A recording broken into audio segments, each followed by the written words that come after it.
अब लेक्चर 13 में आ जाइए। देखिए, हम बात कर रहे थे कि बोहर ने अपने एस्पर्डी सिद्धांत में या कॉम्प्लीमेंटरिटी प्रिंसिपल में क्या कहा कि विकिरण की संपूर्ण विवेचना के लिए तरंग व कण प्रकृति दोनों आवश्यक है। अर्थात विकिरण के कुछ फिनोमिना या कुछ प्रभाव जैसे कि ऑप्टिक्स के परावर्तन, अपवर्तन, विवर्तन, व्यतिकरण, इनके लिए आपको तरंग स्वरूप की आवश्यकता होती है, जबकि फोटो इलेक्ट्रिक इफेक्ट और कॉम्पटन इफेक्ट या कृष्णिका वस्तु के आदि की व्याख्या के लिए हमें कर्ण प्रकृति या कह दीजिए कि फोटोन थ्योरी की आवश्यकता होती है। इनको दोनों की आवश्यकता होती है बोहर ने कहा, दोनों प्रकृति। और इसी के आगे बोहर ने कहा तथापि किसी भी एक प्रयोग में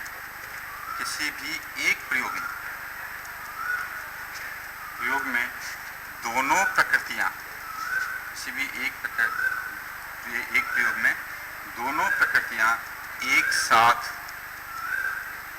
प्रदर्शित नहीं होती। इसी के साथ ही जोड़ना है आपको, यानी पूरा सेंटेंस ये है।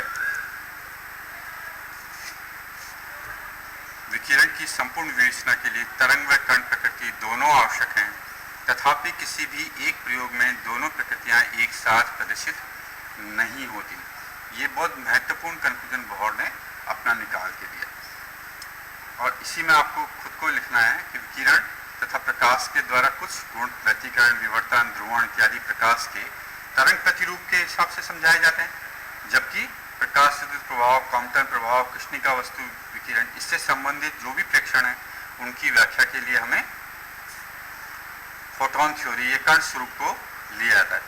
तो इसके अतः हम एक सेंटेंस कह सकते हैं, अतः हम कह सकते हैं कि प्रकाश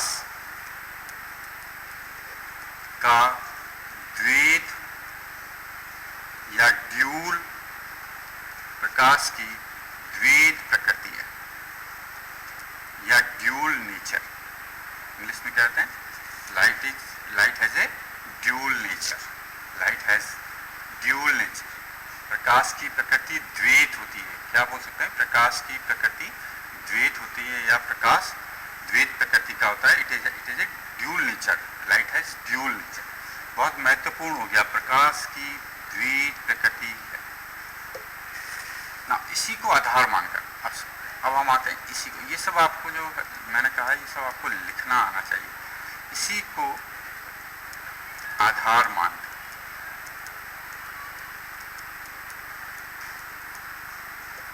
डी ब्रॉगली ने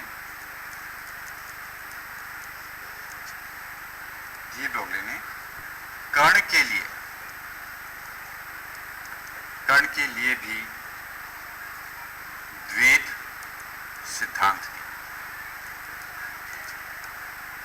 यानी अभिकल्पना दी। इसी को आधार, जो पूरा अपन ने ऊपर पढ़ा उसी को आधार मानकर डी ब्रॉगली ने ये जो प्रकाश की प्रकृति द्वैत होती है, इसी सिद्धांत का उपयोग करके उसने कण के लिए दिया, कण के लिए भी द्वैत सिद्धांत दिया।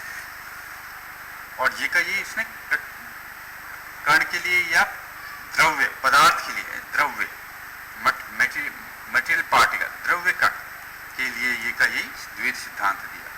तो डी ब्रॉगली की अगर आपको अभिकल्पना लिखनी है, केवल अभिकल्पना लिखनी है, तो आप यहाँ से लिखना चालू कर सकते हैं अगर कम नंबर में।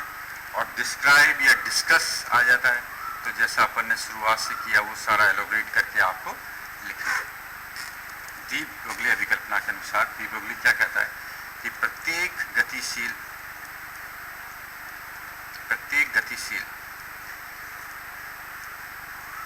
द्रव्य कण एक तरंग की भांति व्यवहार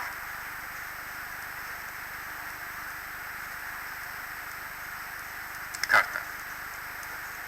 बहुत छोटा से या छोटी सी विकल्पना है डी ब्रॉगली की। प्रत्येक गतिशील द्रव्य कण तरंग की भांति व्यवहार करता है। Every moving material particle material particle behave like a wave, ये उसकी अभिकल्पना कहलाती है डी ब्रोगली की। बहुत इम्पॉर्टेंट है क्वांटम मैकेनिक्स में और बहुत इम्पॉर्टेंट कंसेप्ट है क्वांटम मैकेनिक्स में। इसी को आगे जाके हम इसी से आगे श्रोडिंगर और हर चीज़ डेवलप होगी और वो सब डेवलपमेंट का कारण बेसिकली यही नेचर लेगी। डी ब्रोगली के अनुसार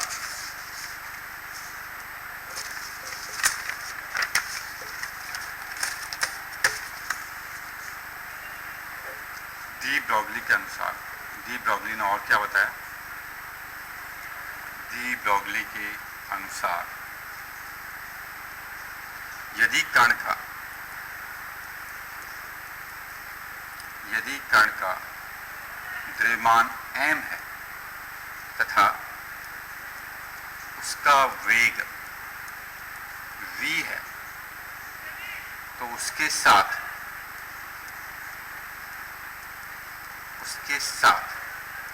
संलग्न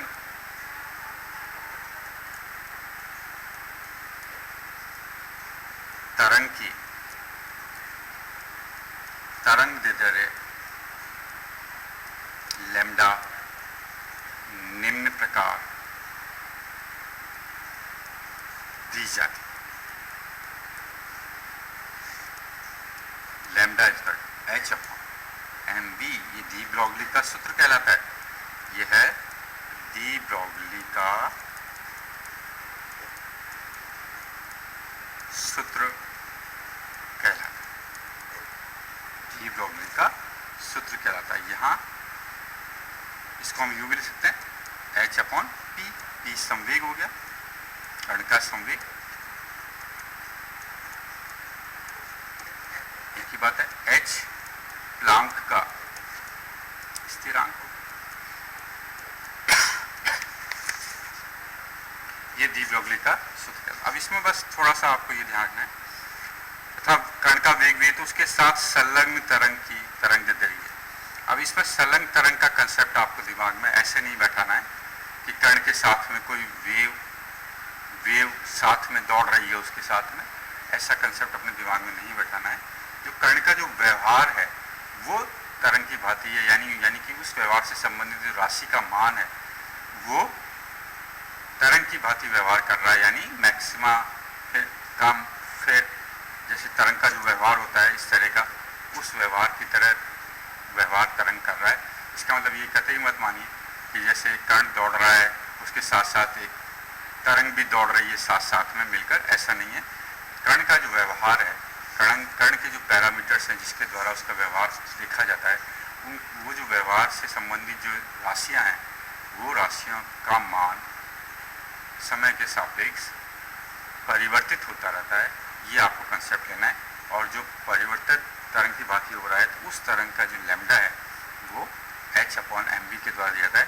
यहाँ कण की प्रकृति भी आ गई और तरंग की प्रकृति भी आ गई। कण की प्रकृति हम द्रव्यमान से बता रहे हैं और इसकी प्रकृति हम इसकी बता रहे हैं। ये कंसेप्ट आपको डी ब्रोगली की अभिकल्पना क्या होती है, उसका सूत्र क्या होता है, ये पूरा आपको लिखना आना चाहिए। इसके बाद देखिए डी ब्रोगली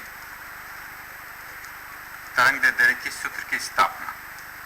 डी ब्रोगली तरंग दैर्ध्य सूत्र की स्थापना किस, बहुत छोटा सा आर्टिकल है, इसका सत्यापन कह दीजिए। सत्यापन कैसे किया जाता है? आपको मालूम है रिलेटिविस्टिक एनर्जी E = mc² दिया जाता है तथा E = h न्यू के हिसाब से दिया जाता है। इन दोनों से मैं लिख सकता हूँ h न्यू = mc²। यहाँ मैं h न्यू = mc² और mc लिख सकता हूँ मैं h न्यू बाई c, नीचे लिया है। mc को मैं संवेग लिख सकता हूँ, द्रव्यमान इंटू वेग है, तो ये हो गया आपके पास संवेग h अपॉन c। न्यू को मैंने c अपॉन लैम्डा लिख दिया, c से c कैंसिल हो गया, h अपॉन लैम्डा आ गया, तो लैम्डा h अपॉन p। ये इसका सत्यापन भी हो सकता है। ये हमारे पास वेल स्टेब्लिश आइंस्टीन का सूत्र था, ये हमारे पास फोटोन थ्योरी के हिसाब से था, दोनों के हिसाब से भी आपके पास यही सूत्र आपको मिल गया। तो ये डी ब्रोगली की हाइपोथेसिस कहलाता है। इस डी ब्रॉगली की हाइपोथेसिस को आपको लिखना आना चाहिए। अगर डिस्कस और डिस्क्राइब किया जाए तो आपको पूरा ऊपर से जो कंसेप्ट बताया गया सारा वो सब थ्योरी लिखनी आनी चाहिए, उसका सूत्र लिखना आना चाहिए, सूत्र का सत्यापन आपको आना चाहिए। अब हम इसी के आगे आर्टिकल थोड़ा सा न्यूमेरिकल पॉइंट से या आपको उसके हिसाब से करना है। न्यूमेरिकल भी आप इसको मान सकते हैं, न्यूमेरिकल करने के लिए फॉर्मूले भी जनरेट कर रहे हैं हम, और या डी ब्रॉगली की हाइपोथेसिस के हिसाब से हम अलग अलग चीज़ें निकाल रहे हैं। पहला पॉइंट हम निकाल रहे हैं गतिशील इलेक्ट्रॉन। सपोज कोई इलेक्ट्रॉन गतिशील है, गतिशील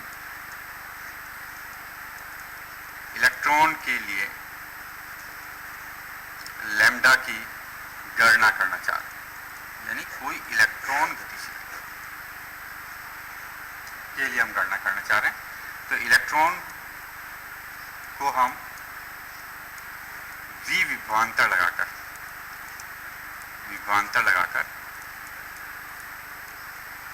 त्वरित या गतिशील कर सकते हैं, त्वरित या गतिशील।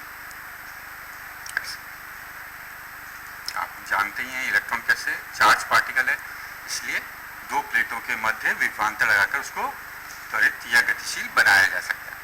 माना कि इसका वेग का मतलब इलेक्ट्रॉन, माना कि इलेक्ट्रॉन का वेग v है। देखिए कैपिटल V मैंने विभवांतर के लिए लिया है और स्मॉल v मैंने इलेक्ट्रॉन के वेग के लिए। तब हम क्या कर सकते हैं, half mv² E into capital V। ये इलेक्ट्रोस्टैटिक्स से आप जानते हैं, इससे आप लिख सकते हैं mv² 2mev। तो यहाँ से p आपके पास आ जाएगा √2mev। mv p है ना। इससे हो गया आपके पास फॉर्मूला क्या है, H/P। ये इलेक्ट्रॉन के लिए निकाल रहा हूँ तो मैंने E लिख दिया, तो यहाँ लिख सकता हूँ मैं H/P की जगह √2mev।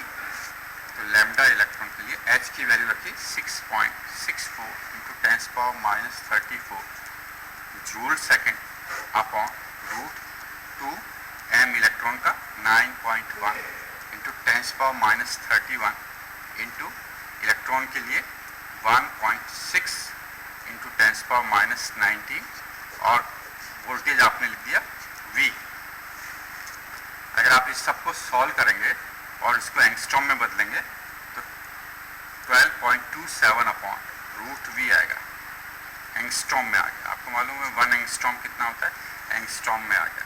तो ये क्या निकाला है हमने कि अगर किसी इलेक्ट्रॉन को V विभवांतर से हम त्वरित करें या गतिशील करें तो उसके साथ जो संलग्न तरंग है उसकी तरंग दैर्ध्य कितनी होगी, 12.27 अपॉन √V।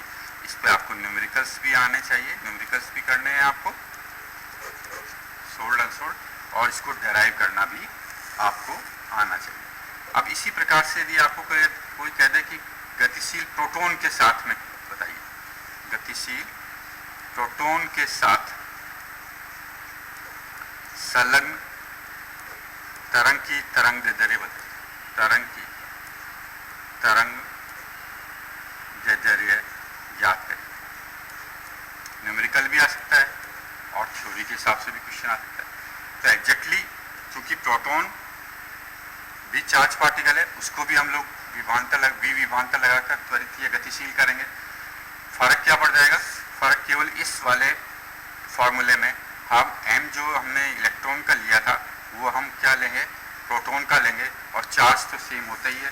तो हमारे पास प्रोटॉन के लिए हो गया, फॉर्मूला क्या बन गया, H/√2m प्रोटॉन का, और चार्ज तो है ही उसका, इलेक्ट्रॉन का नेगेटिव होता है, इसका प्रोटॉन का पॉजिटिव होता है। तो आपके पास 6.64 × 10⁻34 जूल सेकेंड, तो H की वैल्यू रख देंगे, और 2 into mass of the proton 1.67 × 10⁻27 kg होता है, और इंटू 1.6 × 10⁻19 इसका चार्ज इंटू V।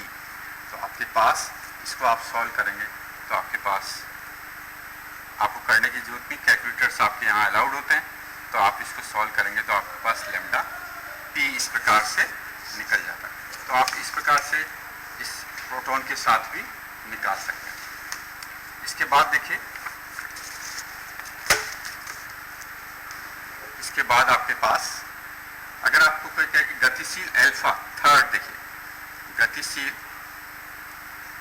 अल्फा कण के साथ, गतिशील अल्फा कण के साथ संलग्न तरंग दैर्ध्य ज्ञात है।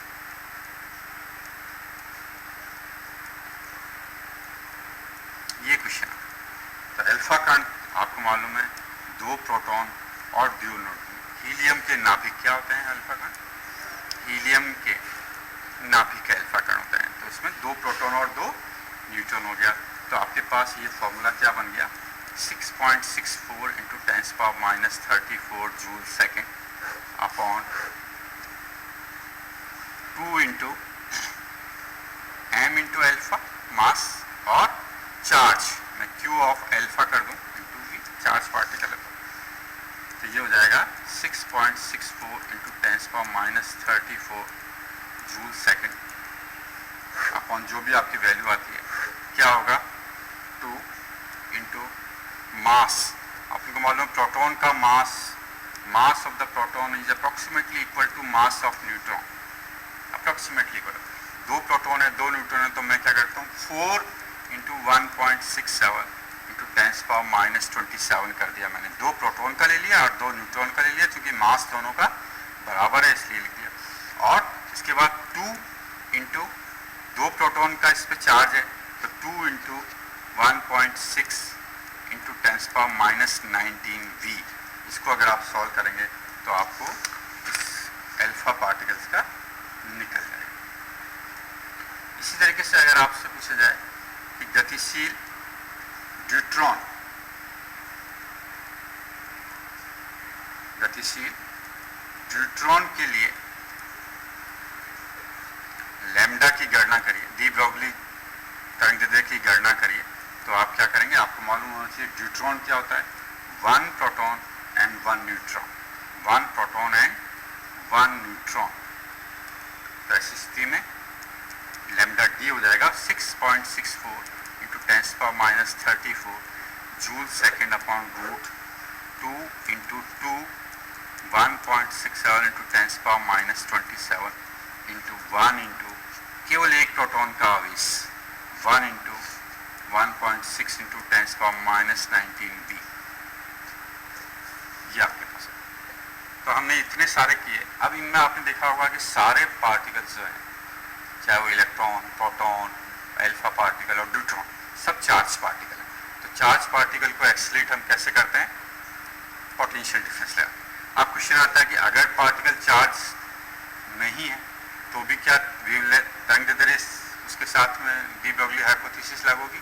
तो निश्चित रूप से लागू होगी, क्योंकि डी ब्रॉगली हाइपोथेसिस में कहीं नहीं कहा गया था कि आवेशित कण होगा या निरावेशित, whether it is charge particle और whether it is uncharge particle. उसमें तो सारे द्रव्य कणों के लिए बोला गया था।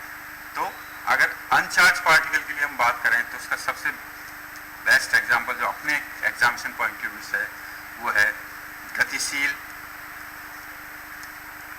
न्यूट्रॉन। न्यूट्रॉन अनचार्ज पार्टिकल है। न्यूट्रॉन, गतिशील न्यूट्रॉन के साथ संलग्न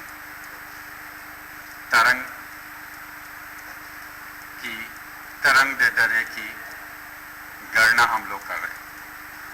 अब सवाल आता है कि अनचार्ज पार्टिकल है तो इसको त्वरित कैसे करते हैं न्यूट्रॉन को? न्यूट्रॉन को त्वरित हमेशा ताप बढ़ाकर करते हैं, या थर्मोडायनेमिक्स में पढ़ेंगे किस तरीके से न्यूट्रॉन को या अनावेशित कणों को त्वरित किया जाता है। ये आपने सेकेंड ईयर की उष्मागतिकी में पढ़ा हुआ है कि आप किसी भट्टी में उस पदार्थ को रखकर गर्म करते हैं तो गर्म करने से उन कणों को क्या मिलती है, ऊर्जा मिलती है, और उस पात्र में एक बहुत छोटा सा छेद करके आप उसकी एक बीम के रूप में उन पार्टिकल्स को प्राप्त कर सकते हैं। तो अगर मतलब आपको न्यूट्रॉन को त्वरित करना है या गतिशील प्राप्त करना है तो आप ताप से उसको प्राप्त करते हैं, ताप भट्टी में रखकर और उसको करते हैं। तो ऐसी स्थिति में अगर मैं न्यूट्रॉन की बात करूं तो ये आपको, और उन न्यूट्रॉन की ऊर्जा जिसको कि T ताप पर रखा गया है उसकी ऊर्जा थर्मोडायनेमिक्स के हिसाब से 3/2 kT से दिया जाता है। यहाँ के बोल्ट्जमैन स्थिरांक है और T ताप, परम ताप है, ध्यान रखिए, न्यूमेरिकल करते हो ध्यान रखना, परम ताप है न्यूट्रॉन का। इस पर बहुत सारे न्यूमेरिकल्स आते हैं। तो अपने पास फॉर्मूला क्या था, ये हम न्यूट्रॉन के लिए ले रहे हैं, H/√2mE, ये फॉर्मूला हो जाएगा। आपके पास हाफ mv² जो आपने लिया था, हाफ mv² किसके बराबर हो जाएगा, 3/2 kT है ना। तो यहाँ से वापस m² v² 2 से तो 2 कट गया, 3m kT आ जाएगा, 3m kT इस हिसाब से। तो P = आपके पास आ जाएगा, या यहीं कर लेते हैं, H/√2m, E की जगह हम क्या लिखते हैं, 3/2 kT। तो ये 2 से 2 कट गया, आपके पास क्या आ गया, 3 kT, H/√3 kT। तो आप बहुत आसानी से न्यूट्रॉन के साथ संलग्न तरंगदैर्घ्य निकाल सकते हैं। क्या चाहिए आपको, केवल टेम्परेचर चाहिए परम ताप में, प्लांक का स्थिरांक चाहिए, बोल्ट्जमैन स्थिरांक चाहिए, और न्यूट्रॉन का ताप परम ताप में आप चाहिए। तो आप उस न्यूट्रॉन के साथ में संलग्न तरंगदैर्घ्य की गणना कर सकते हैं। क्या फॉर्मूला है आपके पास, वापस देखिए, लैम्डा न्यूटन का है H/√3 kT।